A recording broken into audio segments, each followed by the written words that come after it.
Ya está con nosotros el doctor Luis Diego Carazo, él es ginecólogo, le damos la bienvenida una vez más porque ya nos había acompañado aquí en Así Somos, doctor, para hablarnos hoy de la menstruación. ¿Qué es normal? ¿Qué no es tan normal? ¿Por qué nosotras, las chicas, a veces asumimos que tiene que haber dolor, asumimos que tenemos que lidiar con situaciones que de repente podemos calmar y hacer nuestra vida más llevadera? Y a los caballeros, vamos a ayudarles a que nos entiendan un poquito, porque a veces nos ponemos diferentes, que hasta nos cuesta a nosotras mismas, ¿verdad, Rose? Entender por qué cambiamos en esos días. Pero bueno, bienvenido, doctor, gracias por estar con nosotros. Muchísimas gracias, más bien para mí es un orgullo estar aquí compartiendo con ustedes. La menstruación efectivamente tiene muchísimas aristas que a veces no entendemos bien, sobre todo nosotros como hombres que no pasamos por eso, nos cuesta un poquito interiorizar qué es lo que está pasando, que el dolor, que los cambios de humor, que la retención de líquidos, en fin, hay una serie de cosas que ocurren en forma fisiológica y a veces no tan fisiológica en el cuerpo de la mujer, que producen cambios y nosotros tenemos tanto las pacientes que lo están sufriendo o tolerando o aceptando, o como usamos la palabra que queramos usar, o nosotros que estamos alrededor de esta paciente, seamos esposos, novios, hijos, compañeros de trabajo, etcétera, tenemos que llegar a un punto ahí de entender qué es lo que pasa, porque el problema es que las cosas que no entendemos o nos producen enojo o nos producen miedo. Y esto nos lleva a actuar de formas inadecuadas. Entonces la idea hoy va a ser pues tratar de conversar un poquito sobre todos estos puntos y tratar de aclarar, derribar un poco de mitos que vienen desde hace muchísimo tiempo y dar las herramientas para entender un poquito mejor qué es lo que está pasando. Doctor, y es que es complejo porque cada mujer es diferente, ¿verdad? Cada cuerpo de nosotras es diferente, pero usted mencionó solo algunos de los síntomas, ¿verdad? O de la sintomatología que puede estar asociada con el periodo en donde nosotros tenemos la menstruación. A mí me llama mucho la atención porque cuando uno descarga, por ejemplo, de estas aplicaciones para darle seguimiento al ciclo, dice, vamos a llevar un registro de, digamos, de sus síntomas. Y entonces dice, le duele la espalda baja, tiene diarrea, tiene esto, tiene lo otro. Y entonces dice un montón de síntomas, tanto antes, durante y después. Y uno dice, bueno, qué complejo, ¿verdad? Todo el tema de la menstruación. Sí, es complicado. Con mis pacientes yo siempre vacilo diciéndoles que la misión que Dios le dio a las mujeres en este planeta es complicarnos la vida a los ginecólogos, porque todas son diferentes. Entonces, por ejemplo, hay pacientes que les dan muchos achaques durante el embarazo y a otras que no les dan, y hay otras que en un embarazo les dieron muchos achaques y en el siguiente no le dieron. Entonces, no hay una norma, no hay un manual que le diga a uno, número uno tal cosa, número dos tal cosa. Por eso es que tenemos que irnos adaptando. Efectivamente, hay una serie de síntomas que se pueden presentar durante la menstruación. Uno siempre se enfoca pues en los más, tal vez no en los más frecuentes, pero sí en los más llamativos. Y los dos más llamativos, que son los que todo el mundo critica, y es la típica broma pesada, insoportable de que amorcito, parece que andas con la regla. Que eso deberíamos, no sé, hacer ejecuciones en plaza pública para ver si quitamos esa costumbre mal hecha. Pero bueno, las dos cosas que más asocia uno son los cambios de humor, sea que la paciente tiende a deprimirse un poquitito, o sea que tiende a enojarse un poco más fácil. Generalmente yo lo que le digo a la paciente es que entra en estados de humor extremos, ¿ok? Todo lo percibe en más. Si está contenta, está muy contenta. Si está de mal humor, está de muy mal humor. Si se deprime mucho. Es lo típico que está viendo una película y de un momento a otro, cuando uno se da cuenta, está llorando porque resulta que algo pasó en la película o alguien le contó que al perrito del chiquito chiquito, del compañerito del kinder, de la tía de la muchacha que vive en la casa de enfrente, lo atropelló un carro y la mujer llora por el perrito. Sí. No conoce a la tía, ni al perrito, ni al chiquito, ni a nadie, pero ella llora por el perrito. O sea, simplemente los estados emocionales se perciben en más, están aumentados, y es importante entender eso, porque el problema es que nosotros hombres que no pasamos por esos cambios hormonales, nos cuesta entender, y entonces incluso hay gente que es tan temeraria que llega a decir, es que ella se aprovecha que está con la regla para hacer berrinches y agarra la regla de excusa. No, no es una excusa, es que efectivamente está con estados de humor alterados, que son los mismos cambios de humor que se dan por patrón hormonal en cualquier otro momento de la vida de la paciente, igual en la adolescencia, que ahí sí nos pasa a nosotros también. Porque ahí sí nosotros tenemos problemas de hormonas, tenemos trastornos de hormonas, y ahí sí todos los adolescentes hacen sus berrinches, hacen sus crisis y todo, pero ya después de eso nosotros estabilizamos la producción de hormonas, no tenemos un ciclo. Entonces ya para nosotros ya eso pasó y se acabó. Y eso, doctor, es importante complementarlo con comprender incluso a nivel fisiológico qué es la menstruación, qué es el ciclo menstrual, por qué el sangrado y demás. Si usted nos lo puede explicar brevemente. Básicamente, la menstruación es el producto del proceso que tiene la mujer preparándose para un embarazo. En la primera fase del ciclo se producen estrógenos, esos estrógenos hacen que crezca el endometrio y ese endometrio está preparándose para recibir un embarazo, formar placenta y seguir adelante. A mitad de ciclo, simplificando mucho esto para no complicar, pero a mitad de ciclo se produce la ovulación y a partir del momento de la ovulación se empieza a producir además progesterona, que es una hormona progestación, o sea, pro embarazo. Y la progesterona estabiliza el endometrio, si se produjo el embarazo, se implanta, como les digo, se forma placenta, seguimos adelante, todo perfecto. Si no se produjo el embarazo, entonces lo que pasa es que al caer los niveles de estrógeno y progesterona, se desprende el endometrio y ahí se inicia un nuevo ciclo, de nuevo orientado a recibir un embarazo. Es un proceso meramente orientado a reproducción, pero con esas variaciones de niveles hormonales, que primero es estrógeno, después es estrógeno con progesterona y después se caen los dos, ahí es donde se producen los cambios de humor. ¿Qué es esperable, doctor, para que lo podamos catalogar dentro de lo normal en un ciclo de cualquier mujer, entendiendo que todas somos diferentes, que estamos en etapa de vida diferente, pero ya usted habló de los cambios de humor, es esperable? Un dolor de ovarios, como decimos, que tal vez no es lo correcto, es esperable, pero ¿en qué grado?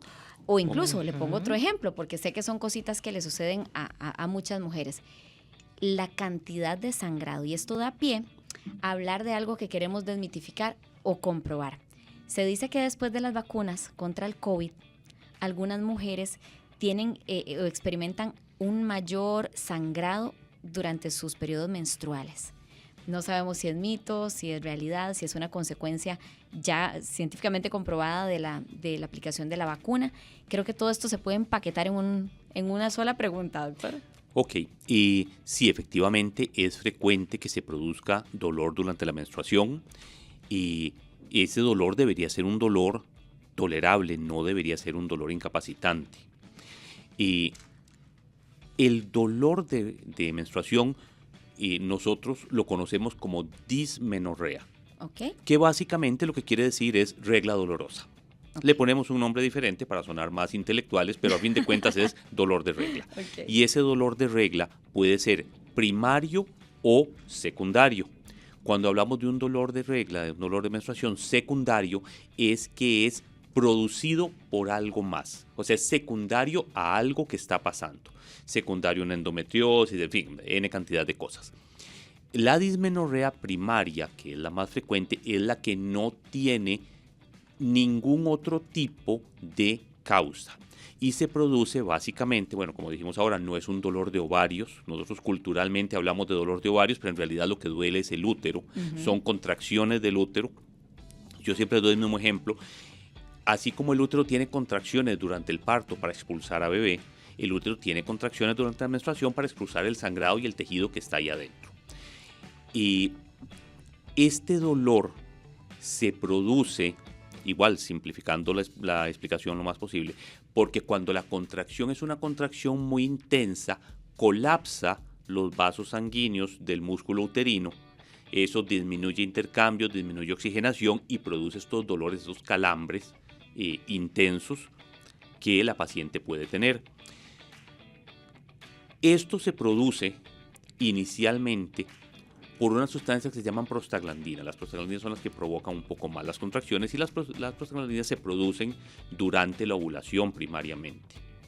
Entonces, una de las formas que existen para manejar este dolor de menstruación es dar anticonceptivas. ¿Por qué? Porque la anticonceptiva bloquea la ovulación y al bloquear la ovulación bloqueamos la producción de prostaglandinas y eso hace que las contracciones del útero sean menos intensas y al ser menos intensas pues hay menos dolor. Igual, la mayoría de los tratamientos que usamos propiamente para el dolor son un grupo de medicamentos que se llaman de hecho inhibidores de prostaglandinas, porque lo que hacen es bloquear el efecto de esta sustancia para tratar de disminuir de nuevo la intensidad de las contracciones y por lo tanto disminuir el dolor. Ok. En cuanto a la cantidad de sangrado, es muy variable de paciente a paciente. Y una paciente que me dice, mire, yo estoy usando una toalla, me cambio 4 o 5 veces al día y en la noche uso una toalla nocturna, digamos que hasta ahí podemos andar más o menos bien. Pero hay pacientes que dicen, vea doctor, yo me pongo un tampón, una toalla nocturna y se me pasa a la ropa. Eso ya no es normal. Y además, doctor, discúlpeme que ahí lo interrumpa. Creo, ¿verdad, Rose? Que también va a variar si utiliza un método anticonceptivo que tal vez le evita el sangrado, ¿verdad? O le inhibe ese sangrado, porque entiendo que hay ciertos métodos que también hacen que uno no experimente pues el sangrado mensualmente, ¿verdad? Sí, hay varias opciones y sobre todo lo que se usa son métodos que son a base solo de progesterona, no de estrógenos. Entonces, al no haber estrógenos, no hay proliferación del endometrio y entonces no se produce el sangrado menstrual, ¿sí? O no se produce en la mayoría de los casos. Digamos, hay dispositivos intrauterinos con levonorgestrel en los cuales un porcentaje muy alto de pacientes no menstruan, otras sí, pero bueno, la gran mayoría no. Y hay, está la inyección o el anticonceptivo inyectable de 3 meses, que yo no soy particularmente fanático de eso, por los efectos secundarios que eventualmente puede tener, pero que sin embargo también hace que la paciente entre en amenorrea. De nuevo, menorrea es menstruación, amenorrea, ausencia de menstruación, dismenorrea, menstruación dolorosa. Okay. Entonces hace que la paciente entre en amenorrea y pues obviamente si no hay menstruación, no hay dolor de menstruación ni hay ese tipo de molestias. Ok, y me quedaba lo del sangrado post-COVID. ¿Qué se sabe de eso? ¿Vos has oído hablar de eso, Rose? No, de ese efecto secundario no lo he escuchado. Yo he oído muchas mujeres que dicen, es que yo noto que después de la aplicación de la vacuna contra el COVID, cualquiera que haya sido, mis sangrados son más abundantes mes a mes. Sí, me voy un poquitito para atrás nada más para aclarar un concepto que tal vez no lo dije en la forma más correcta. El dispositivo con levonorgestrel y no corta la ovulación. Ahí sí hay producción de estrógeno, pero como tenemos más efecto de progesterona, proporcionalmente la proliferación del endometrio es muy pequeña. Pero las pacientes que tienen este dispositivo sí siguen ovulando, que es una de las grandes diferencias con las pastillas de planificar, porque la pastilla de planificar bloquea la ovulación y al bloquear la ovulación, como un efecto secundario, tiene una disminución mayor o menor del deseo sexual en la paciente. En cambio, el dispositivo intrauterino no produce este efecto. Perfecto. En cuanto a los sangrados, cuando estábamos recién pasando la vacunación, muchos ginecólogos estuvimos conversando de que efectivamente los patrones menstruales de la paciente estaban cambiando. Sabemos que el COVID afectaba los patrones de sangrado, aumentaba el riesgo de tromboembolia pulmonar, aumentaba una serie de problemas cardiovasculares que están ya muy bien documentados y en teoría la vacuna también podía tener alguno de esos efectos en una forma mucho menor, pero podía tenerlo. Y sí, en efecto, hay muchas pacientes que reportan menstruaciones más abundantes después de haberse vacunado.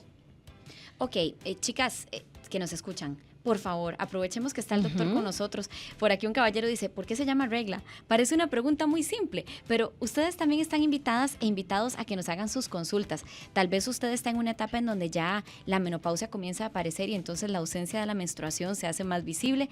Aprovechemos estos minutos que tenemos aquí al doctor, que realmente es muy valiosa toda la información que nos puede proveer, y envíennos al 5700-915 cualquier duda que tengan, aunque parezca muy simple. Yo he escuchado, bueno, primero tengo 2 consultas. Como hoy estamos trayéndonos los mitos abajo, sabemos que cada mujer es diferente, ya lo hemos dicho, lo decimos cada vez que hacemos una pregunta, pero ¿cuánto debería durar una menstruación normal?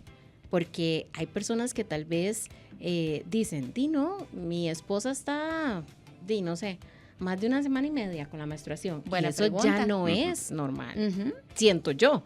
Pero también, cuando hay esas hemorragias tan fuertes, he visto la asociación de pacientes con anemia, que desarrollan anemia justamente cuando les viene el flujo muy abundante. ¿Por qué es eso?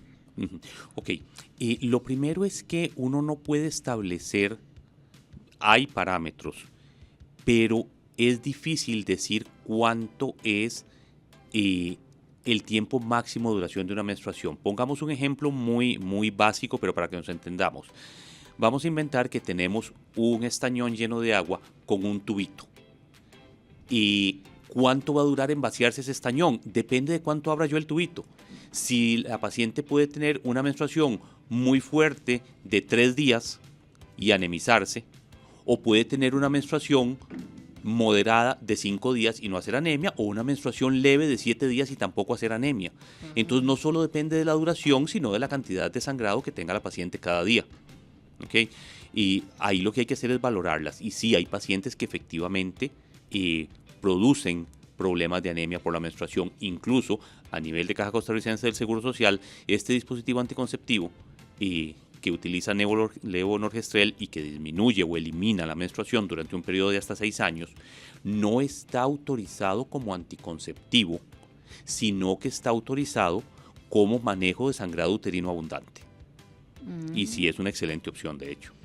Bueno, vamos a hacer una pausa. Tomamos aire, leemos consultas y antes de irnos, Vic, anda preparándote con unos videos muy lindos que nos siguen enviando, doctores, que preguntamos y pedimos que nos enviaran sus reportes de sintonía con videos o fotos para ver cómo disfrutan y desde dónde nuestro programa. Y vieran qué bonito porque muchas personas nos envían la foto en donde están en su trabajo, sin interrumpir sus labores. Se ponen los audífonos y nos escuchan a través de las distintas vías que tenemos y eso se agradece tanto, que seamos su compañía y sobre todo porque sé que brindamos información de gran utilidad. Pero también una cosa que siempre les invitamos a hacer es un poquito de ejercicio, lo que se pueda. Se puede hacer mucho, enhorabuena, pero tenés que ir a la tienda Pioneer by Cicadex allá en City Mall de Alajuela porque ahí tienen de todo para tu vida activa, desde artículos deportivos y máquinas para hacer ejercicios en casa. Visítanos hoy y transforma tu rutina gracias a tienda Pioneer by Cicadex, que por cierto, a veces cuando uno anda en esos días no quiere ir a hacer nada. Otras utilizamos una estrategia diferente. El cuerpo me dice, no haga nada y yo, no, venga para que vea. Y yo me voy y se me olvidan los dolores y hasta me va mucho mejor. Pero bueno, cualquier opción es válida, ¿verdad? De hecho, el ejercicio hace que se liberen en el organismo unas sustancias que se llaman endorfinas y las endorfinas hacen que uno se sienta bien. Entonces, muchas mujeres, precisamente cuando están empezando su periodo menstrual, lo que hacen más bien es socar con el ejercicio y eso les ayuda a controlar los dolores y sentirse mejor. Sí, por acá dice si hay... si hay alguna contraindicación médica con el tema de la sexualidad y la menstruación.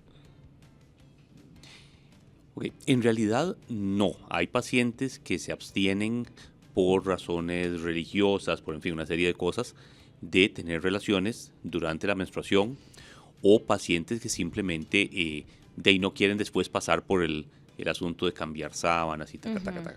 Pero en realidad, generalmente no hay mayor problema e incluso el que la paciente tenga un orgasmo durante el periodo menstrual generalmente le ayuda a aliviar los dolores de menstruación. Y tengo una pregunta agregada a esta. Doc, ¿se puede quedar embarazada? si se está con la menstruación y tiene uno una relación sexual. No es imposible porque sabemos que ahí no está ovulando, además no hay tejido. Lo que sí es importante es tener claro que no todo sangrado vaginal es una menstruación. Una paciente puede estar ¿verdad? sangrando porque tiene un trastorno hormonal, porque tiene un quiste de ovario, porque tiene N cantidad de razones que pueden producir un sangrado que a lo mejor incluso le está cayendo más o menos en la fecha en que esperaba su menstruación y que no es menstruación. Incluso, pongamos un caso todavía más avanzado, resulta que la paciente está embarazada y ese sangrado que tiene lo que tiene es una amenaza de aborto. Ay, Dios mío. Y ella sí. cree que está teniendo menstruación. Ah, mira. Entonces hay que pensar que no todo sangrado vaginal siempre va a ser una menstruación. Ok. Dice, me puse la inyección de 3 meses y al mes sangré igual, siempre. ¿Es normal? No, lo normal con la inyección de 3 meses es que la paciente entre de nuevo en amenorrea, o sea, en que no tenga menstruación. Esto ocurre en la gran mayoría de las pacientes. Siempre hay alguna que puede ser que tenga el primer mes una menstruación, pero no esperaría que si continúa con el método la menstruación no llegue del todo. Ok, muy bien. ¿Hay alguna otra consulta, Rose, que tengamos por ahí? Creo que ya las hemos ido aclarando. Perfecto. Entonces, doctor, vamos a volver a nuestro guión. A ver, sé de casos de mujeres que desde muy jovencitas, desde sus primeras menstruaciones, ya comienzan a experimentar ciertos trastornos y tal vez no lo saben. Me refiero, por ejemplo, a que la periodicidad de esa menstruación se altere o varíe. Es normal que en los primeros ciclos menstruales de una mujer, establezcamos un promedio de 13 años, aunque creo que ahora las jovencitas están empezando un poquito antes. ¿Qué es esperable en esa etapa de la vida? Ok, la menstruación cuando llega y cuando se va, no es como prender y apagar una luz. Okay. No es que la paciente hoy tuvo su primera menstruación y de aquí en adelante va a seguir con ciclos de cada 28 días por el resto de su vida hasta que entre en el periodo de climaterio, menopausia.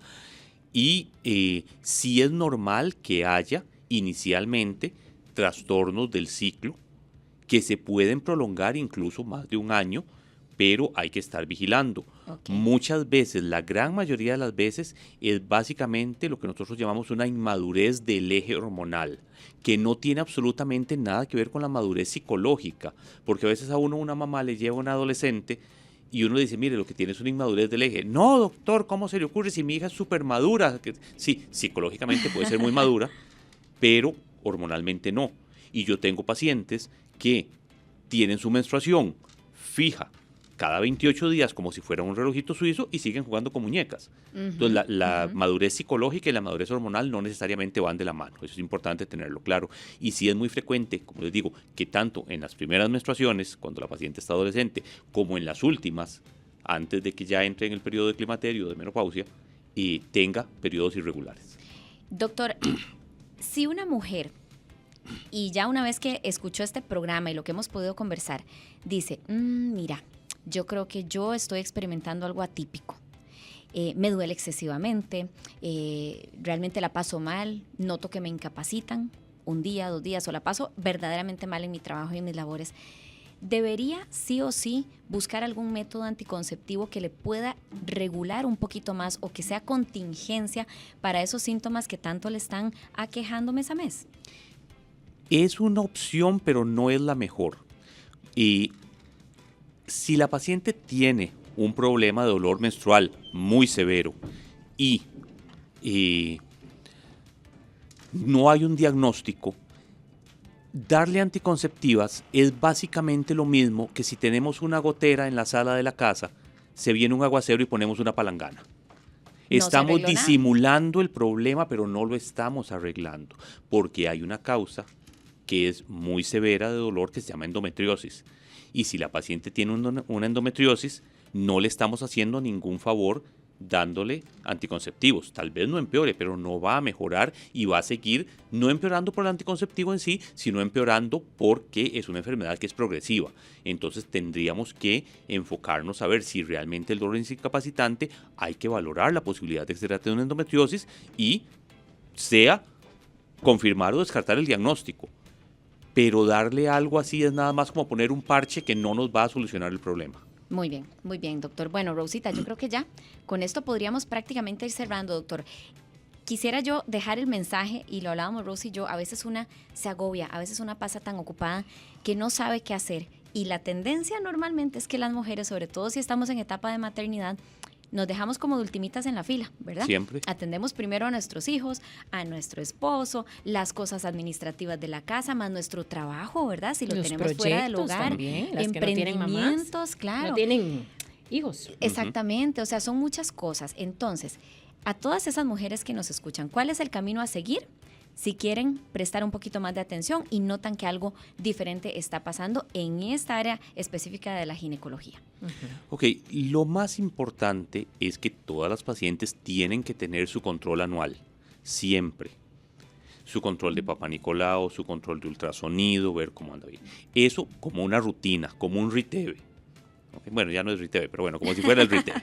Y si se presenta algo adicional, pues entonces sacar una consulta antes. Volvamos al ejemplo ahorita porque tal vez es el más sencillo. Si uno tiene un carro, que el carro está bien y no le da ningún problema, lo lleva un año, cada año a la revisión técnica. Ajá. Pero si el carro presentó algo raro, uno no se espera hasta que cumpla el RITEVE para llevarlo a la revisión, uno lo lleva al mecánico antes. Si tenemos ese cuidado con un carro que es una cosa inanemada, que no sufre, que no nada, y tengámoslo con nosotros mismos.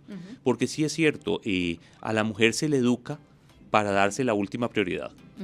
O sea, nunca van a encontrar ustedes una casa en que mamá y bebé estén enfermos y solo hay plata para una consulta donde mamá dice voy a pagarme el ginecólogo en vez de pagarle el pediatra a bebé. Siempre va a ser bebé. Y si resulta que no es en la casa, pero resulta que la abuela está enferma y hay que llevarla a la abuela, que vaya la abuela y yo voy después. O sea, siempre la mujer se le enseña a priorizarse en la última y eso no solo no está bien, sino que no es justo. ¿Ok? Además, incluso si uno lo quiere ver así, tenemos que pensar que nada gano yo estando sano si mi esposa está enferma. Correcto. Porque necesitamos apoyarnos entre los dos. Si uno está renqueando, nos caemos los dos. Entonces siempre es importante tener, darle ese empujoncito a la paciente para que entienda que ella es una prioridad por encima de otro montón de cosas. El mensaje más que claro, doctor. Muchas gracias por habernos acompañado hoy. Él es el doctor Luis Diego Carazo, ginecólogo, que ojalá nos pueda acompañar más adelante, doctor. ¿Cómo lo podemos contactar?